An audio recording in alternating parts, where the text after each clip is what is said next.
Welcome दोस्तों। लिन यहाँ अकेले ही खाना खा रहा है। इतने में नीचे वाली बच्ची आती है और उस दिन की फोटोज देकर चली जाती है।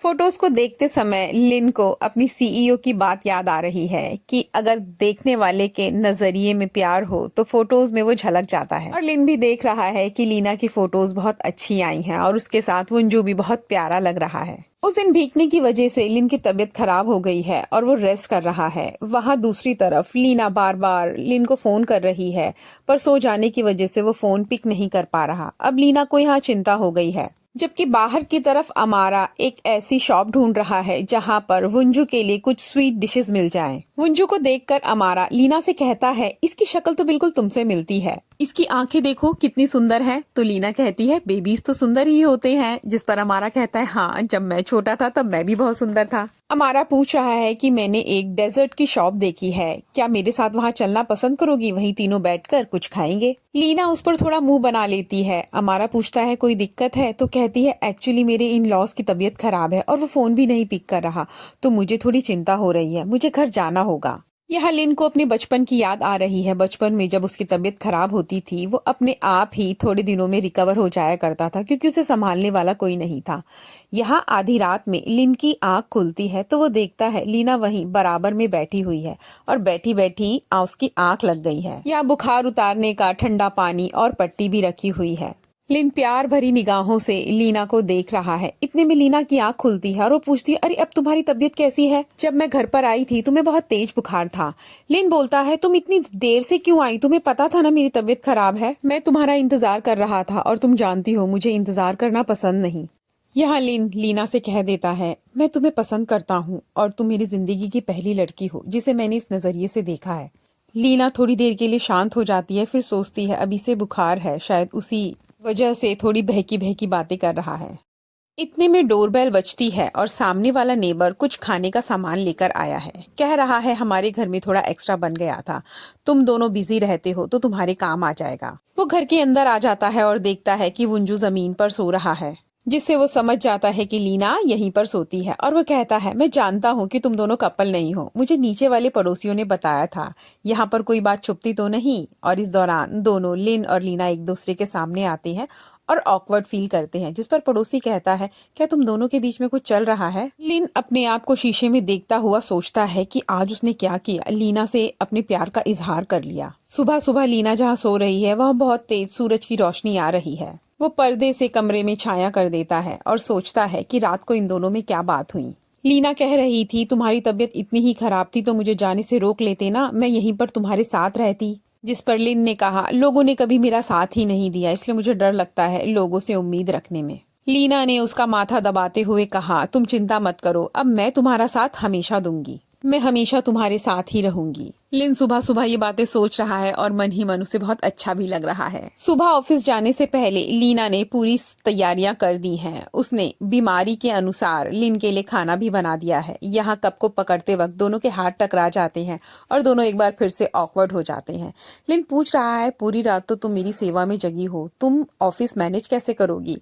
लीना कहती है, नहीं, जाना जरूरी है, और वो वंजू को बाय करके निकल जाती है। लीना बाहर आकर सोच रही है, मैं इतनी नर्वस क्यों हो रही हूँ। इतने में डे केयर वालों का फोन आता है और वो कहते हैं, हमारे यहाँ एक बच्चे की जगह खाली हो गई है, मैम आप अपने बच्चे को यहाँ लेकर आ सकती हैं।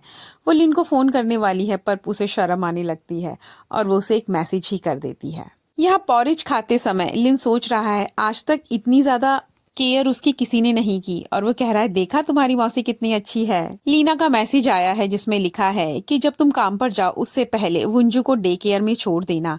लिन सोच रहा है, अभी वंजू डे केयर में जाने के लिए ज्यादा छोटा नहीं है, पर हाँ, अगर उसके वहाँ पर दोस्त बन गए तो उसे वहाँ अच्छा लगेगा। वंजू तैयार होने में लिन को बहुत परेशान कर रहा है। वो पहनाए हुए कपड़ों को दोबारा से उतार देता है। लिन उसे डे केयर लेकर आ जाता है, जहाँ पर बच्चों की मैम पूछती है, क्या आप बच्चे के पापा हैं? तो लिन कहता है, अरे मैं आपको पापा कहाँ से लगता हूँ, मैं इसका अंकल हूँ। टीचर एक फॉर्म भरवाती हैं जिसमें पेरेंट्स का इमरजेंसी नंबर भी लिखा है, और लिन ध्यान नहीं देता और गार्जियन में अपना नाम लिख देता है। वंजू बड़े ध्यान से अपने चाचू को देख रहा है और जब वो वहां पर उसे छोड़ता है तो टीचर कहती है, आपको बच्चे से बात करके जाना चाहिए, नहीं तो बच्चा बाद में लोनली फील करता है, और उसे ये भी बताना कि आप उसे वापस लेने आएंगे और क्योंकि आपको पैसे कमाने हैं और पैसे कमाने बहुत ज़रूरी हैं, तभी आप बच्चे को पाल पाएंगे, इसलिए आप उसे यहाँ पर छोड़कर जा रहे हैं। ये सुनकर लिन इमोशनल हो जाता है और फिर वही सोचने लगता है कि जब उसे अनाथ आश्रम में छोड़ा गया था तो कोई लेने नहीं आया। अब वंजू अपने चाचू को दूर से देखता है और उनका हाथ पकड़ लेता है।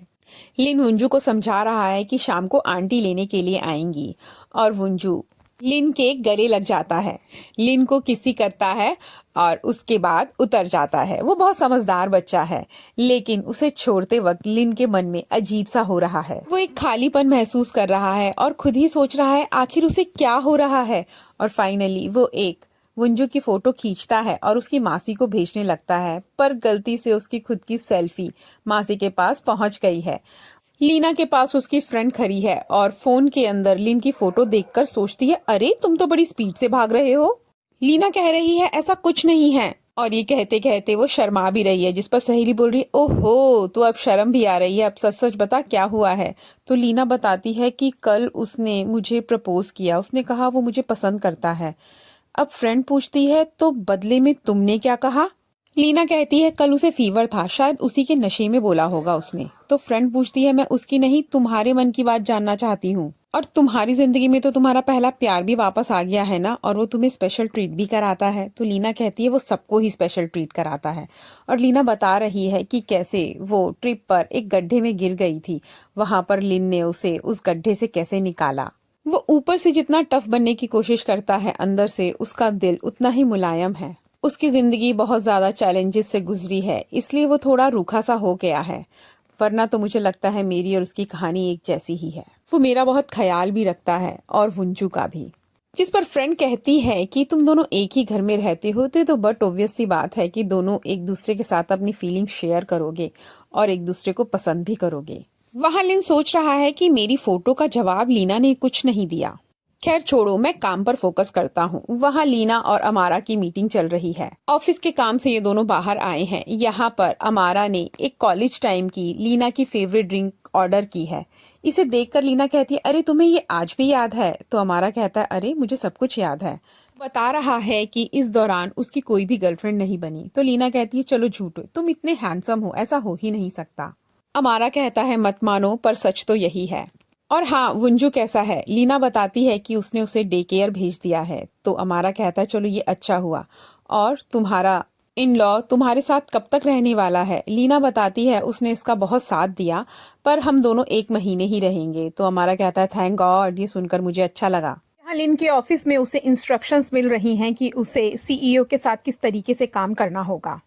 इंस्ट्रक्शंस देने वाला आदमी बहुत डिवोटेड है और वो यह कहकर यहाँ से उठ जाता है कि सीईओ की कॉफी का टाइम हो गया है। इसे देखकर पता लग रहा है कि ये सीईओ के प्यार में है। यहाँ जब लिन अपना कैमरा उठाता है तो वो आदमी इसे देखकर हैरान रह जाता है, ये कितना प्रोफेशनल है, मुझे तो लगा ये सिर्फ असिस्टेंट होगा, पर ये तो कमाल है। और यहाँ लीना वंजू को डे केयर से लेकर घर आ जाती है। वो वंजू से पूछ रही है तुम्हारा वहां पर मन लगा, तुम्हारे फ्रेंड्स बने। तो वंजू कहता है हाँ। वो कहती है मुझे चिंता हो रही थी, तुम अभी बहुत छोटे हो, पता नहीं तुम वहां पर कैसे रह पाओगे।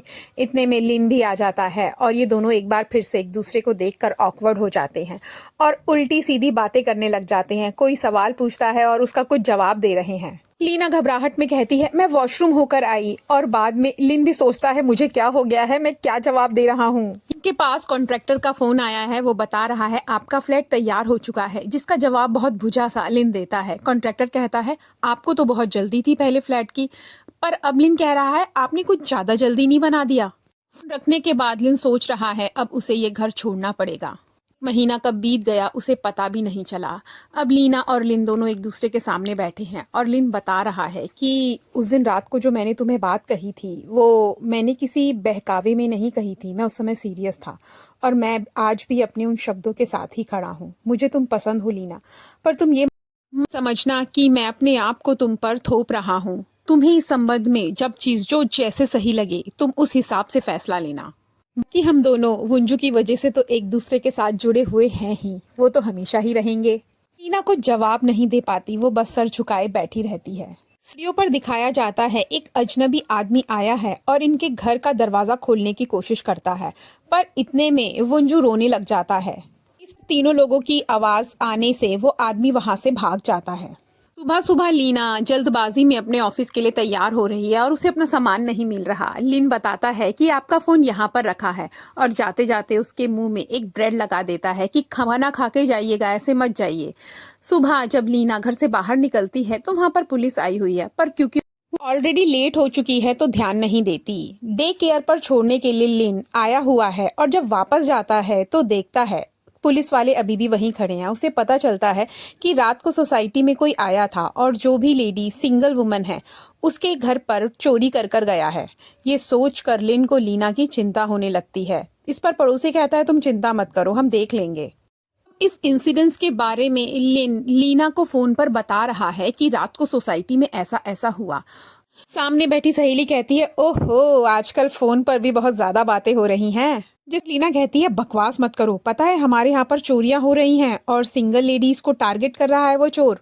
कहती है वैसे एक बात बता, तुम्हारे बीच में कुछ हुआ नहीं? तो लीना कहती है चुप हो जाओ अब लिन अपना घर देखने के लिए आया है और घर में कुछ कमियां निकाल रहा है, जैसे वॉलपेपर ठीक नहीं है, मॉइस्चर अभी सूखा नहीं है।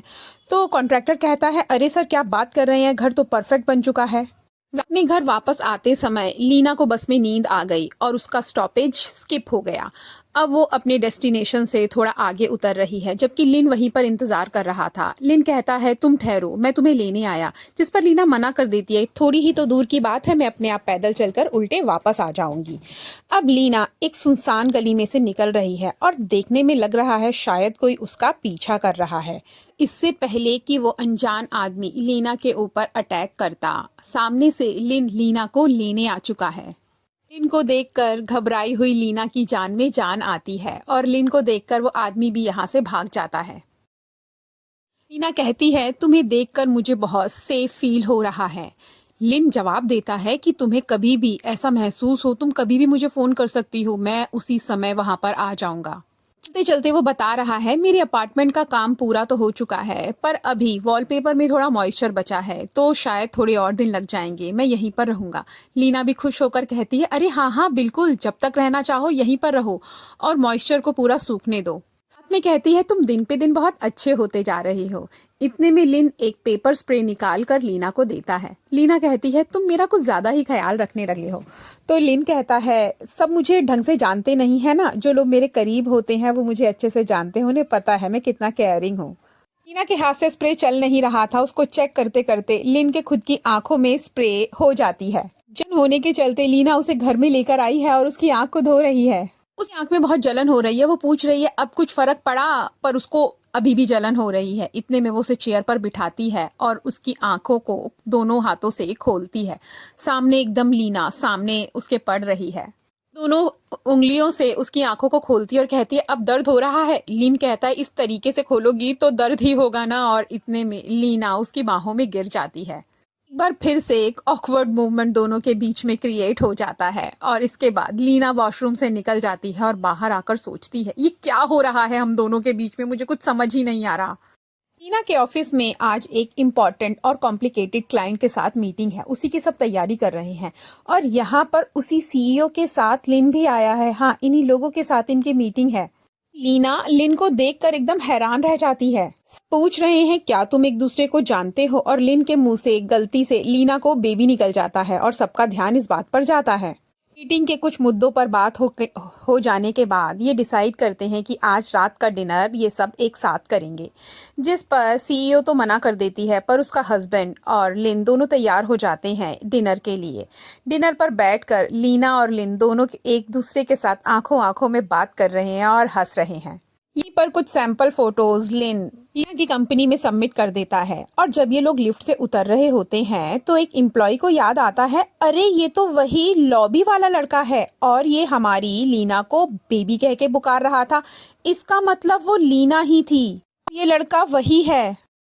ऑफिस में सभी पूछ रहे हैं क्या तुम दोनों हस्बैंड वाइफ हो, जिस पर ये दोनों मना कर देते हैं। फिर सब पूछते हैं अच्छा तो तुम एक दूसरे को डेट कर रहे हो। लीना बताती है नहीं, ये हम दोनों इन लॉज हैं बस। अच्छा तो फिर इन लॉज कब से एक दूसरे को बेबी बोलने लगे, जिस पर लिन का बॉस बोलता है कि अच्छा ये इन दोनों की प्राइवेट बात है, तुम इसके बारे में इतनी डिटेल में जानकारी क्यों निकाल रहे हो। लिन लीना और अमारा एक साथ बैठे हैं।